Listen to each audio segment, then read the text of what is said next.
Hello, my name's Mark Willis, and I'm the Kansas City Keto Cook. Me and my family started a keto journey several months ago, and it has been transformative. I'm so excited about this keto lifestyle and about sharing some of the recipes that we have found for delicious food. When we decided to start this journey, we wanted food that we were excited about eating, that we wanted to eat. And so we've been gathering together recipes that help make the keto journey easier while still giving us that whole food, that nutritious food, that healthy food that we need. Today I want to share a special treat with you. When you're on a ketogenic diet, one of the things that's important is having a high fat content in what you're eating. You want to have low carbs. We try to keep our carbs under 20 to 30 grams a day, but we want to have a high fat content. We want our fat to account for almost 75% of the calories we're eating in a day. And the reason for that is it helps our bodies to go into ketosis. It helps our bodies to burn fat for energy instead of carbohydrates. And that's one of the things that makes your keto journey more successful, is getting that fat content up. But sometimes that's a struggle. Even with some of our previous videos where we've made mayonnaise, we've used that mayonnaise in salad, we use lots of good oils, it still can be a struggle to get your fat content high enough. So we're going to show you how to make a treat today that's delicious, that's almost feels like you're cheating, but it also jacks your fat content way up. We're going to make chocolate almond butter fat bombs.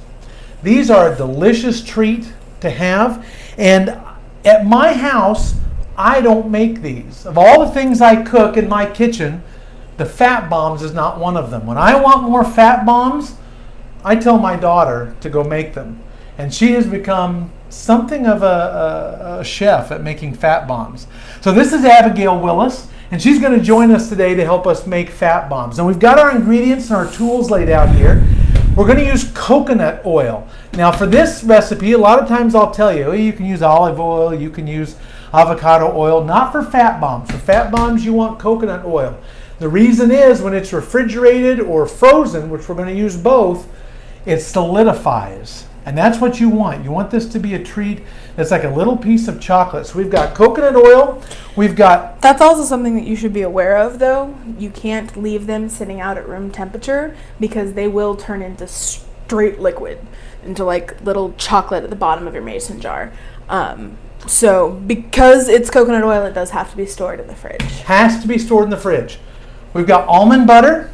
Now, you can modify this recipe if you're okay with peanut butter. As we've been trying to cut down on our carbs, one of the ways that we found was using natural almond butter instead of peanut butter. We've got vanilla. For our sweetener, we're going to use Monkfruit. Now, I've talked before about sweeteners, and you're going to want to find the sweetener that works best for you. Each sweetener is different and affects our bodies differently. We've experimented with several different kinds, and what we've found is the Monkfruit doesn't affect our blood sugars, our blood pressure, or our ability to stay in ketosis. So we like to use the Monkfruit as our sweetener. So that's what we have here. Then the last thing we have is a little cacao. This is unsweetened cocoa powder that we're going to use to turn these into chocolate fat bombs. For our tools, we've got a tablespoon and a teaspoon. We've got a spatula. We've got our whisk and a mixing bowl. We chose to use a large measuring cup because we're going to pour these once we get them mixed. But you can use a mixing bowl if that's what you have. The last thing we have, and we got these on Amazon, these are silicone ice cube trays. And we like making the fat bombs in this. We're going to pour these in here, and Abby's going to show us how to get them ready. And then this is going to go in the freezer overnight. You want to give it about 12 to 15 hours in your freezer to solidify. Once it's solidified, you're going to pull it out. And these are nice because the silicone you can bend to get those fat bombs out of there. You can bend that and pull those out. Do you have the COVID? Good. I don't have the COVID. You don't have the COVID? I don't have the COVID, I promise. Okay, I appreciate that. I might have to be tested later. But I like these because these are flexible. We can pop these out of here. If you have regular ice cube trays, that's fine. You might use a butter knife, slide down in the side to pop those out. But we're going to use these. We like these a lot. So Abby's going to take us through making this. Talk us through the ingredients that we have here. So the first thing that you're going to want to do is melt the coconut oil. You can do that over the stove if you want. I think that's what the recipe actually says to do, but I've just been melting it in the microwave because it works just as well and it's easier and I don't have to dirty up a pot. Now it started to solidify a little in the bottom. Should I go ahead and warm like it? 10 seconds. Okay. Should be good enough. So we're going to put that in there and let that melt.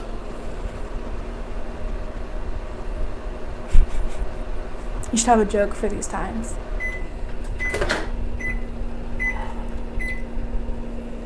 You're on the wrong YouTube channel. Am I don't know if you realize that. Am I? There's the coconut oil. All right. So we're going to just pour it in the... And how much was bowl. that? That was a quarter cup. Quarter cup of coconut oil. We usually multiply the recipe by at least 4, if not 8, to make the batches that we make. We make about 4 of these ice cubes full, these ice cube trays full, and that's about 8 times this recipe. Okay. Next is our almond butter. Almond butter. And how much of this are we adding? Half a cup. All righty. She's got her spatula there. That almond butter sticky stuff.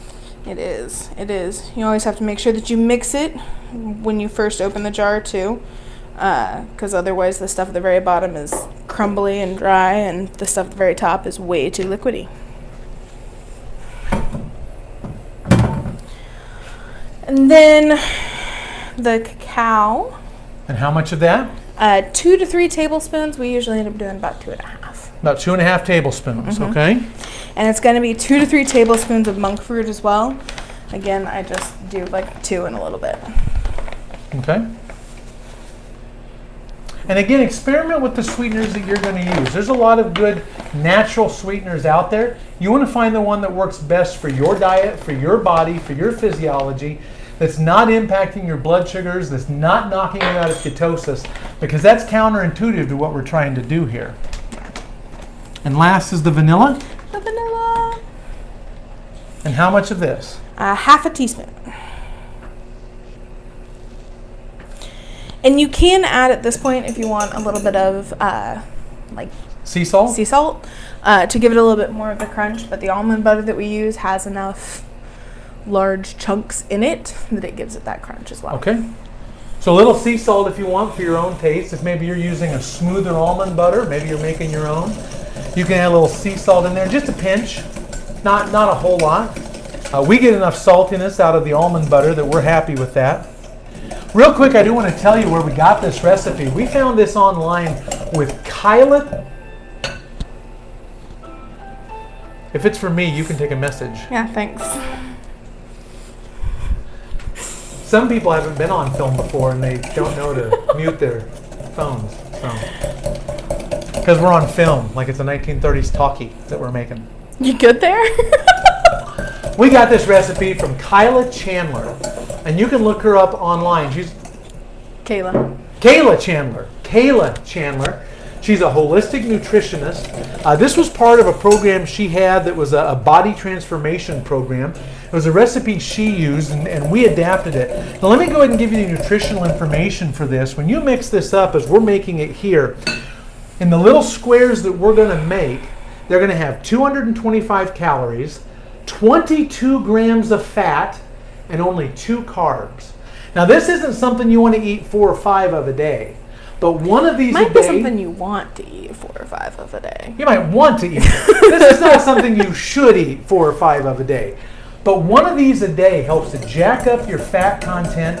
It still keeps your carbs low, and it's a delicious sweet treat. This is a win all the way around on a keto diet. So what's next? Next, we put it in the ice cube trays.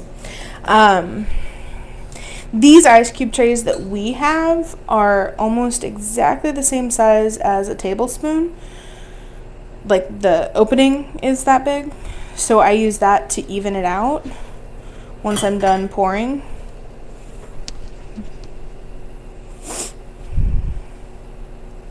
Yeah, that's a good I thought you might need a spatula. That's a good idea, yeah.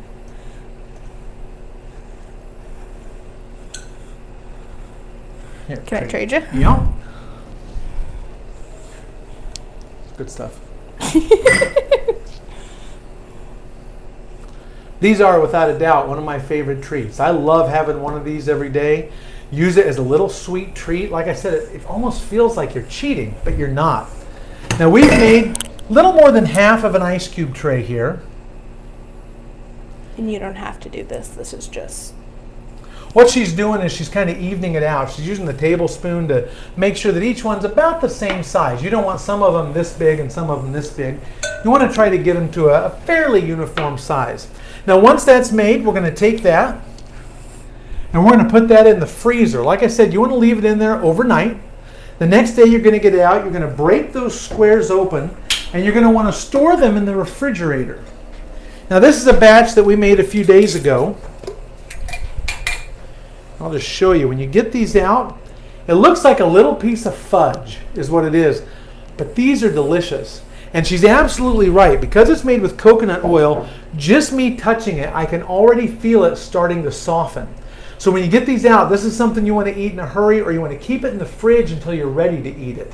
Otherwise, you're going to have a mess on your hands. But that being said, something else we've discovered is sometimes we'll take one of these, we'll throw it into a coffee cup, and we'll pour a cup of coffee on top of it and stir that in. Makes a delicious mocha drink for you in the morning that once again has 22 grams of fat in it. So that's just fantastic. So I'm going to try a little bit of this one because this is one of my favorite things and we're making it. And you're going to make a mess if you don't. It's so good. It's absolutely delicious. But you can see it starts melting right away.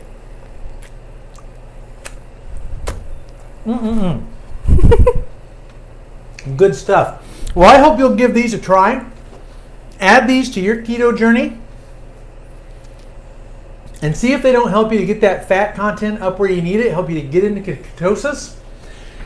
Leave me comments below this video if you've tried this recipe, if you liked it, maybe modifications you made that made it more enjoyable. I'd love to hear from you.